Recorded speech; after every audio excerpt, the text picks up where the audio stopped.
una librería y revisando los libros que ahí se mostraban que eran los más vendidos, me di cuenta que había un tema en común, un tema constante que compartían esos libros, que era el tema del éxito, el tema de cómo alcanzar tus metas, cómo conseguir tus logros. Y pensaba cómo era posible que fuera un tema que tanta gente quisiera escribir y tanta gente quisiera leer. Y pensando sobre esto, me pareció bastante lógico, porque creo que el tema del éxito de alguna forma interpela una cosa común a todos. Ahorita comentaban, en el fondo todas las personas queremos ser exitosas. Si hiciera encuesta, me queda claro que nadie quisiera que su vida fuera un fracaso. Y si a todos nosotros nos dijeran, te voy a dar un manual de cómo ser exitoso, seguramente que todos lo compraríamos. Por eso es lógico que sean los libros más vendidos. Pero con esto quisiera hacer la primera pregunta del día de hoy, que es preguntarnos, ¿qué es el éxito? Para ti y para ti, ¿qué es el éxito? Porque realmente creo que de la respuesta a esta pregunta, ¿qué es el éxito?, depende mucho. Porque lo normal es que de eso que creemos que es éxito, es en donde ponemos todas nuestras fuerzas, todas nuestras ganas. Ahí ponemos pues todo lo que tenemos, en esa idea que tenemos de éxito. Por eso es tan importante poder responderla. Y pensando en esto, quisiera aquí hacer un ejercicio y que todos podamos llevar nuestra imaginación hacia lo que vaya a ser nuestro funeral. La típica imagen de un funeral. Y pensar, ¿qué nos gustaría que la gente que esté en nuestro funeral, en tu funeral, en mi funeral, esté platicando? Quizá no nos gustaría que estuvieran platicando, pues, esta persona tuvo mucho dinero o poco dinero, o viajó mucho o viajó poco. Pero sí quizá nos gustaría que estuvieran hablando de lo que significamos nosotros para ellos, del impacto de nuestra vida en sus vidas. Y al pensar en este ejemplo, me acordaba de un funeral al que tuve una gran oportunidad de asistir, que fue concretamente el funeral de mi abuela. 1998, yo tenía 10 años. Y recuerdo perfectamente al llegar al funeral, ver el lugar repleto de personas. Y mientras íbamos en el cortejo fúnebre hacia el panteón, yo iba en la caja de un pick-up junto con algunos primos, y al voltear hacia atrás y ver las calles repletas de personas, aquello estaba lleno de personas que querían seguir y acompañar a esa persona en su último día. Y mientras me detenía a escuchar lo que esas personas platicaban, me daba cuenta que platicaban anécdotas de aquella persona a la que acompañaban. Dejado ellos, ¿no? Y cómo había sembrado en cada uno de ellos algo. Y concretamente, mientras la velaban, unos minutos antes, recuerdo una tía platicando una cosa que le sucedió. En una ocasión, mientras ella era chica, estaban en su casa. Una señora que vivía en aquella zona ya era conocida, una persona muy necesitada, habitualmente pasaba a pedir ayuda de diferentes tipos. Casi siempre comida o dinero o alguna otra cosa. Y aquella vez que tocó a la puerta, que habitualmente además iba siempre vestida de la misma manera.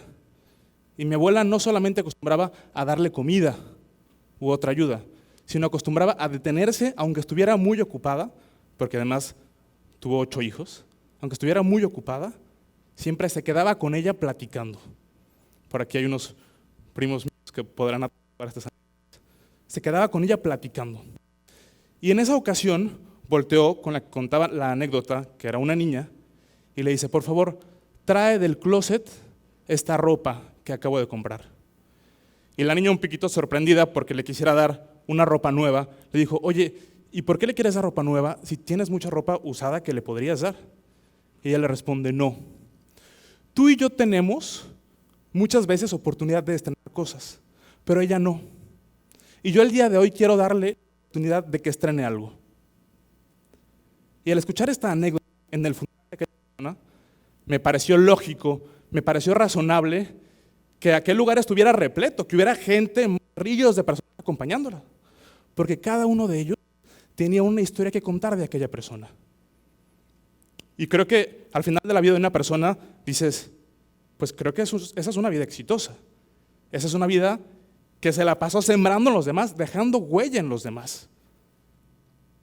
Con esto me acordaba de una palabra que me gusta mucho, que es una virtud, y que es la virtud de la magnanimidad, que está compuesta de dos palabras, que una es magno, que significa grande, y la otra es ánima, y que es como la característica de las almas grandes, y que no se refiere a personas con casa grande, con cartera grande, con carro grande, sino con alma grande. Y quizá por eso mismo muchas veces es como difícil escribirlas, porque solamente lo entiendes cuando convives con ellas, a la hora de platicar con ellas, de trabajar codo con codo en el escritorio, de jugar, de convivir.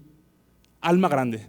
Y si pudiéramos como resumir lo que son las personas magnánimas, yo quisiera resumirlo diciendo, son las personas que se acostumbran a dar lo mejor de sí en todo lo que hacen. Y por eso, pues efectivamente dejan huella en los demás, porque se acostumbran a dar lo mejor de sí en todo lo que hacen. Habitualmente están pues entregándose por completo en aquello que están haciendo. Personas magnánimas. Recordaba también con esto quisiera hacer la segunda pregunta del día de hoy, que es si en alguna ocasión alguno de ustedes ha estado en la cárcel. No tienen por qué responder la pregunta. Yo estuve en la cárcel, estando en la universidad, mientras nos presentaban algunas opciones de servicios sociales. Estábamos ahí en el salón y había un servicio social que, por cierto, nadie había escogido, que era el del tutelar, el de la cárcel para menores. Y yo, con ese gusto un poco al reto que tengo, volteé a ver a Fernando, un gran amigo mío que estaba allá al lado, y le pregunté, Fer, ¿cómo ves si nos metemos a la cárcel? Y él, un poco dudoso, no muy convencido de aquella idea, me dijo, pues es que no sé. Después de un forcejeo amistoso lo logramos convencer. Y después a dos amigos más, a Checo y a Gómez. Y ahí íbamos los cuatro a la cárcel. Y llegamos el primer día a la cárcel con la profesora encargada de los servicios sociales. Y nosotros íbamos vestidos de pants, de tenis y de playera deportiva. Y la profesora nos recibe diciéndonos, muchachos, a ustedes les va a tocar dar clases de alfabetización a niños de entre 13 y 18 años. Ahorita preguntaba si alguien hubiera estado en la cárcel. Es que respira un ambiente muy tenso. Clase de alfabetización a niños de entre 13 y 18 años. Y nos dijo, y les pido un primer favor, que no se vengan vestidos así, que se vengan vestidos de zapatos, pantalón y camisa. Porque estos muchachos tienen muchos problemas. Y uno de ellos es que tienen una gran crisis de autoridad. Y yo necesito que ustedes no los vean como unos amiguitos, sino que los respeten, que generen distancia con ellos para que y realmente aprendan. Y así, el primer día, llegando a la clase, la maestra nos había dado unas cartulinas y unos plumones. Entonces, pues Fernando y yo estudiamos ingeniería, no teníamos ninguna experiencia de pedagogos, de maestros normalistas, ni de profesores. Entonces, después de rebotar dos o tres ideas pedagógicas inventadas, pues se nos ocurrió empezar a escribir el abecedario. A, B, C, D, E, F, G. Y empezamos diciendo, este primer signo, esta primera letra, se pronuncia A. Esto para nosotros quizás es una tontería, pero para un niño que un signo no le significa nada, no le dice nada, no sabe cómo se pronuncia, es mucho. Y a mí me sorprendía ver a un muchacho de 18 años, de 17 años, con una cara de sorpresa, escuchando como cosas nuevas.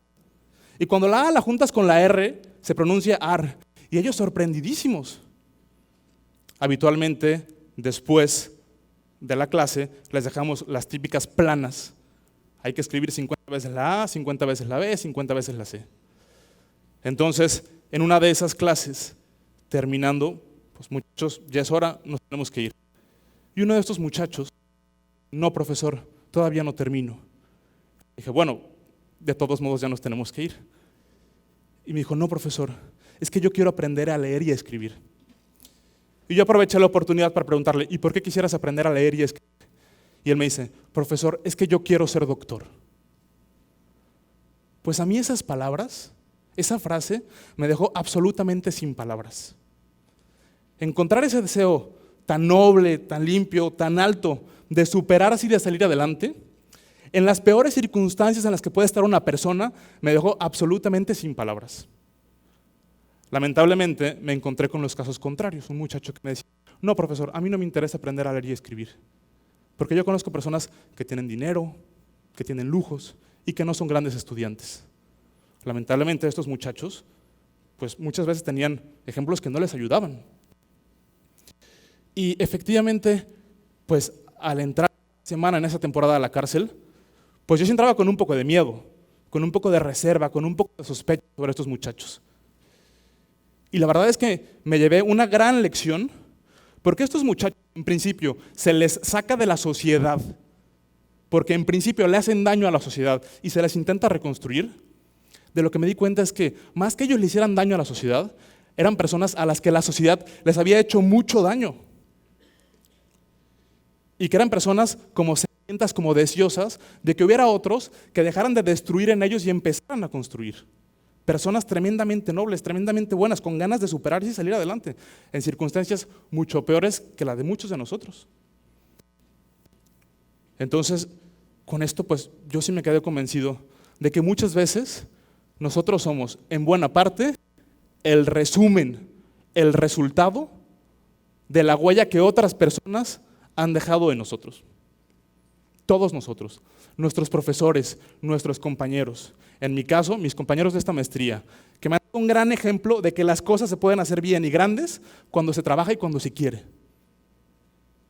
¿Cómo? Pues así no sucede. Y yo en estos muchachos encontré muchachos con grandes huellas, muchas veces con grandes cicatrices y a veces con grandes heridas. Hace unos días tuve la oportunidad de estar en Guadalajara, que es mi tierra natal, y teniendo en mis brazos a una niña hermosa que es María Sofía, que es mi sobrina y que está cumpliendo 10 meses de nacida, pues al tenerla ahí yo no podía dejar de pensar, pues como mucho de lo que en ella se construya y mucho de lo que haya en ella es lo que yo vaya a dejarle y lo que los demás que convivimos con ella vayamos a dejarle, ¿no? Me encantó mostrarles una fotografía hace poco que tuve oportunidad de estar con mi padre Guillermo Pérez, y con esto quisiera hacer la tercera y última pregunta de este día, que es pensar, ¿quiénes son esas personas que han dejado huella en tu vida y en la mía? Esas personas que gracias a ellos somos lo que somos y somos quien somos. Efectivamente sí creo que muchas veces nuestras decisiones nos hacen, pero también en gran medida la huella que dejan los demás hacen que seamos lo que somos. Y creo que muchas veces, recordando la imagen del funeral, ¿cuándo se puede catalogar que la vida de una persona fue exitosa? Esas personas magnánimas, esas personas que se acostumbran a habitualmente lo mejor de sí en todo lo que hacen, por ser así, por comportarse así, van dejando huella en los compañeros, en los amigos, en la gente con la que conviven. Personas magnánimas que dejan huella en los demás. Quizá por eso nos sirve pensar que no siempre ese éxito o esa magnanimidad es con cosas tremendamente extraordinarias. Porque las personas que más huella han dejado en nosotros quizá no han hecho cosas espectaculares, pero sí han hecho muchas cosas pequeñas de forma espectacular. Y eso es lo que nos deja marcados. Esa es la huella de muchas vidas exitosas, que a final de cuentas son esas vidas magnánimas, pues que van sembrando constantemente en los demás. Muchas gracias.